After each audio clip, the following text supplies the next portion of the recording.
આજે સુરતમાં 600 થી 700 રૂપિયાની ડીશ આપીને અમારી ફુલકણી પ્રજા પોતાનું સ્ટેટસ બતાવવા સુરતના મોંઘામાં મોંઘી કેટરિંગ કંપનીને કોન્ટ્રાક્ટ આપી પોતાના સગા વહાલાને ભોજન પ્રસંગ માટે નિમંત્રે છે।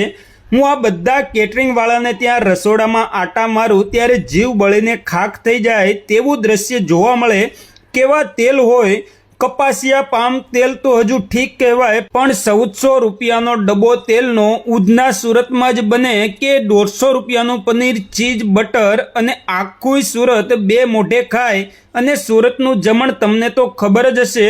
રવિવારે મોતના સોદાગરોને ત્યાં ભીડ એટલી હોય કે ફાસ્ટફૂડના ગ્રાહકોના ટોળે ટોળા આ ડુપ્લિકેટ અનલિમિટેડ ખાવા ધક્કા મૂકી કરતા હોય। આ બધા જ કાઠિયાવાડી આપણા ભાઈઓ બહેનો ફેશનના પૂતળાઓ ખાઈ ખાઈને હોસ્પિટલોમાં વારો આવવા દેતા નથી। જેટલા ડોક્ટરો હોય બધા હાલી આવો સુરતમાં, ધમાકેદાર ધંધો જામ્યો છે। અહીં આપણો સમાજ રાત દિવસ પૈસા પાછળ પાગલ છે, તેમ બુદ્ધિના બારદાનો ખાવા પાછળ પણ મોંઘી ફાટ ડીશો આપી પોતાના પ્રસંગમાં સગા વહાલા સંબંધી મિત્રોને બોલાવી વહેલાસર મારવાના અને હોસ્પિટલ ભેગો થઈ જાય તેવું પેટમાં ધાબળી દેશે।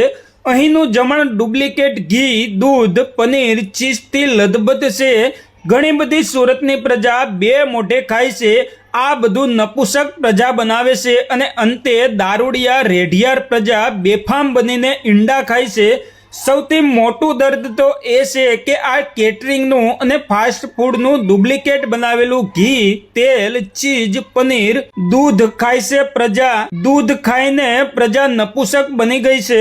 આ કઠણાઈ કોને કહેવી? અને આની સાબિતી જોતી હોય તો સુરતના ખૂણે ખૂણે દરેક ચોકમાં ખુલેલા IVFના અને ટેસ્ટ ટ્યુબ બેબીની હોસ્પિટલ, દવાખાનાના રાફડા ફાટ્યા છે। એ છે દરેક ચોકમાં ફલાણા IVF, ફલાણા IVF, માં બનવાનો આનંદ એવા બોર્ડ ટીંગાય છે। આ ગુજરાત અને ખાસ કરીને સુરતની પ્રજાને ભાન જ નથી, ન કરી પૈસા બનાવવા પાછળની આંધળી દોટ અને રોજે સાંજે બધા ધંધેથી આવીને ખબર કાઢવાનો ધંધો બેનકાબ ખુલ્યો છે। અહીં શમશાન ગૃહને એટલા આધુનિક બનાવાયા છે કે 24 કલાક કેન્સરથી, ડાયાલિસિસથી, એટેકથી, બીપીથી, અનેક રોગોથી અકાળે યુવા અવસ્થામાં મૃત્યુના મુખમાં માનવીની જિંદગી ભરખાય છે।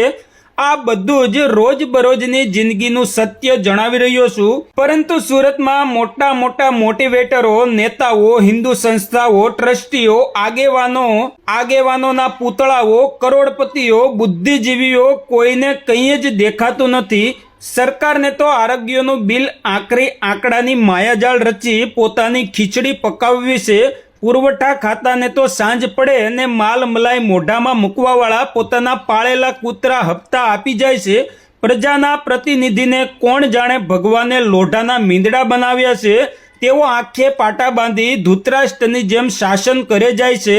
પ્રજા એટલી ભંગાર બની ગઈ છે, નમાલા વેડા અને ચાપલુસી વેડા કરવામાં અને હરામનું ખાવામાં, ભેળસેળ વાળું ખાવામાં કોઈ જ વાંધો નથી। બોલો આ પ્રજાને કોણ સુધારે? પૈસા માટે કારસ્તાન અહીં રાત દિવસ માણસને સુખે સુવા દેતું નથી। આમાં એકલી રામ રાજ્યની વાતો કરી જીવતા જાગતા અધકચરા સિઝેરિયનથી જન્મતા આપણા રામ જેવા બાળકોમાં રામના ગુણ આવવા ખરેખર અસંભવ છે।